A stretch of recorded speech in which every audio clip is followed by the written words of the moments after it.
आज हम एक डाउट के बारे में बात करेंगे जो डायबिटीज के लिए है। देखिए, आप लोग के कई दिन से कमेंट्स आ रहे थे कि दी हमें शुगर के लिए बताइए।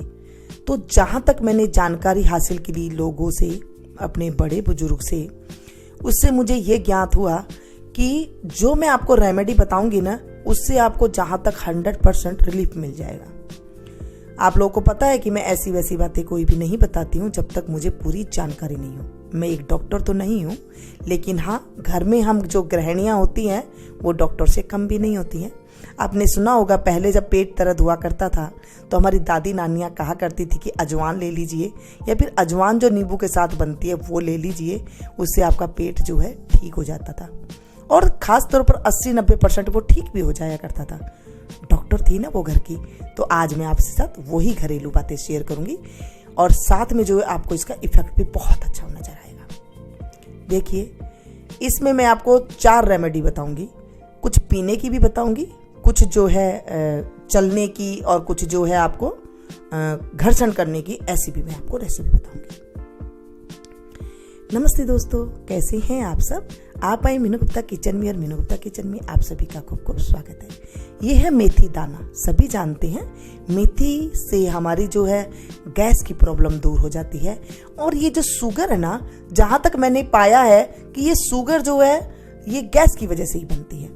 तो ये हम आधी चम्मच लेंगे, ज़्यादा नहीं लेनी है। मेथी दाना जो है इसकी लिमिट होनी चाहिए, आधी चम्मच। जिसे हम चावल खाते हैं, सिर्फ आधी चम्मच ही हमें मेथी दाना है।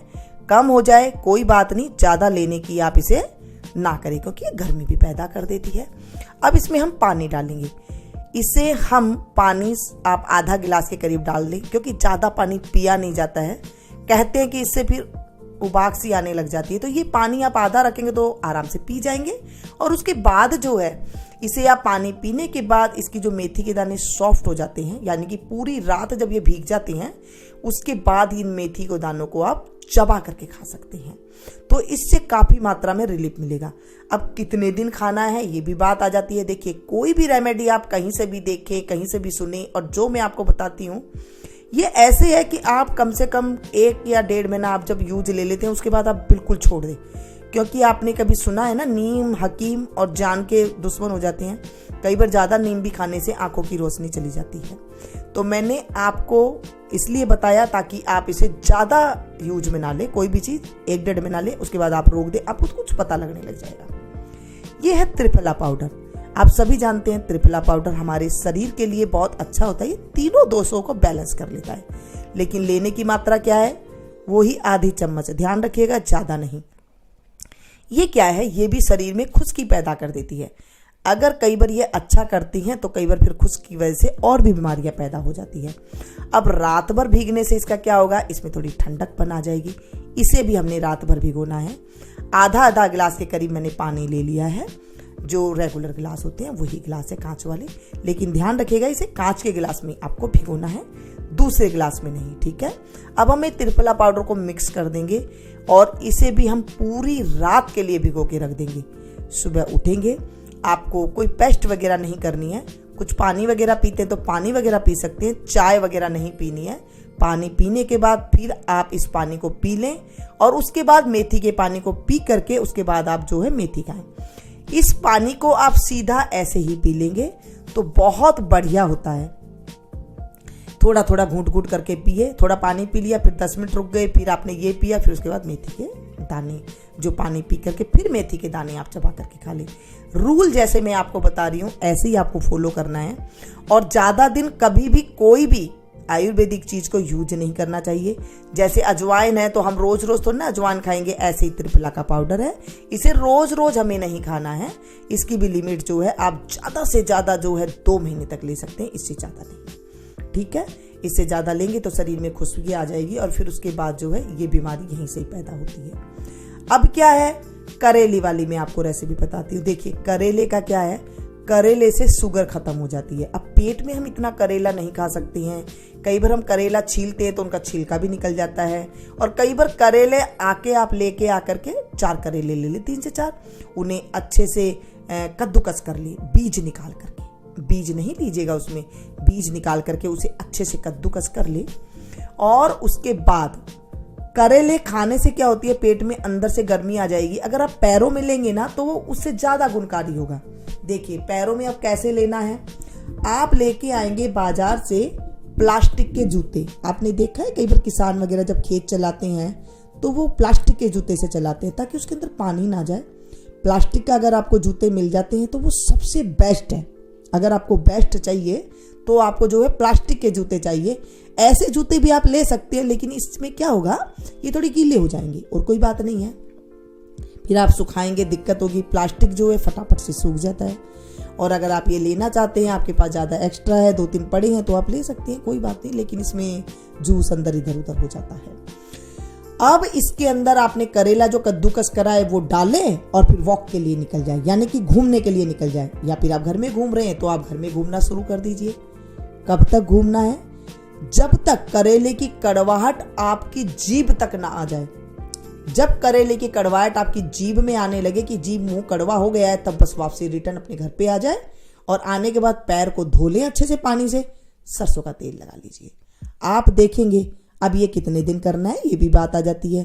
हफ्ते में इसे डेली नहीं करना है, 1 बार कर सकते हैं हफ्ते में, 2 बार कर सकते हैं हफ्ते में, यानी कि आपका मन करे तो 1 बार या 2 बार कर सकते हैं। अब चौथा फार्मूला क्या है, ये इसे कहीं पर थेपड़ी कहा जाता है, जो गोबर के उपले भी कहा जाते हैं। जो गोबर को थेपर के सुखा करके बनाते हैं ना, ये वही उपले हैं। इन उपलों को आप रख लीजिए, जमीन में रख लीजिए। अगर कहीं पर आसपास में गौशाला है या फिर गाय है, वहाँ पर आपको थोड़ा हल्का सूखा गीला गोबर मिल जाता है तो उस पर आप चल के आ जाइए, सबसे बेस्ट है। नहीं तो इन उपलों पर आप पैर रख के चलिए इसके ऊपर, यानी कि घर्षण करिए बैठे बैठे इसके ऊपर। आप देखेंगे आपकी जो नसें है ना वो इससे खुलने लग जाती है और पैर में ही वो पार्ट होते हैं जो हमारे पेट तक जाते हैं। तो इससे क्या होगा, जो सारी जो है आप धीरे धीरे ये करेंगे ना, आप देखेंगे इससे भी आपको जो है काफ़ी रिलीफ मिलेगी। और अगर गौशाला वगैरह है तो वहाँ पर आप 10-11 चक्कर काट लीजिए, सेवा भी हो जाएगी और आप हो जाएगी। अगर ये चारों आप नहीं कर सकते हैं, आपके पास टाइम नहीं है, बिजी है, क्योंकि आजकल बिजी लाइफ होती है सभी की, तो आप ये नवेदा की जो है ये आप ले सकते हैं। ये आयुर्वेदिक है, लेकिन ध्यान रखिएगा इसमें लिखा हुआ है कि आप इसे डॉक्टर की परामर्श से ही इसे आप लें, क्योंकि सबका देखिए शरीर अलग अलग होता है तो आयुर्वेदिक, इसमें सारी आयुर्वेदिक जड़ी बूटियां ऐसी ही ये चीज़ें हैं, लेकिन फिर भी डॉक्टर की सलाह से आप ले, है ये बहुत बढ़िया। और इसमें लिख रखा है कि आप डेली 1 कैप्सूल ले सकते हैं सुबह शाम करके, तो वो ज़्यादा फायदा होता है। और अगर आप लेना चाहते हैं तो आप ये दवाई लीजिए, देखिए इस तरह से ये कैप्सूल आते हैं, तो आप इन्हें ले सकते हैं। मेथड इस पे लिखा हुआ है, आप अपने डॉक्टर से पूछ करके ले सकते हैं अगर आप आयुर्वेदिक लेना चाहते हैं।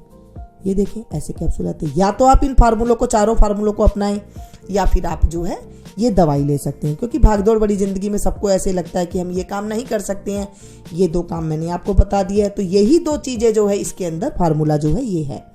तो अब आपको जैसा अच्छा लगे आप सारे कर सकते हैं, इन दोनों में से जो अच्छा लग रहा है वो आप कर सकते हैं।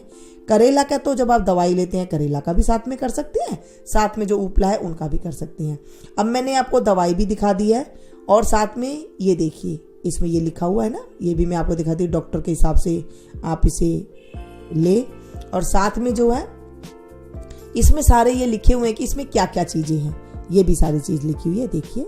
और ये शुगर के लिए ये कैप्सूल आते हैं, ये आप ले सकते हैं। लेकिन सबसे बेनिफिट तो घर में मेहनत कर लेते हैं तो वो बहुत बढ़िया है। अगर कई बार बुजुर्ग वगैरह होते हैं, नहीं पी सकते हैं, तो आप ये कर लीजिए।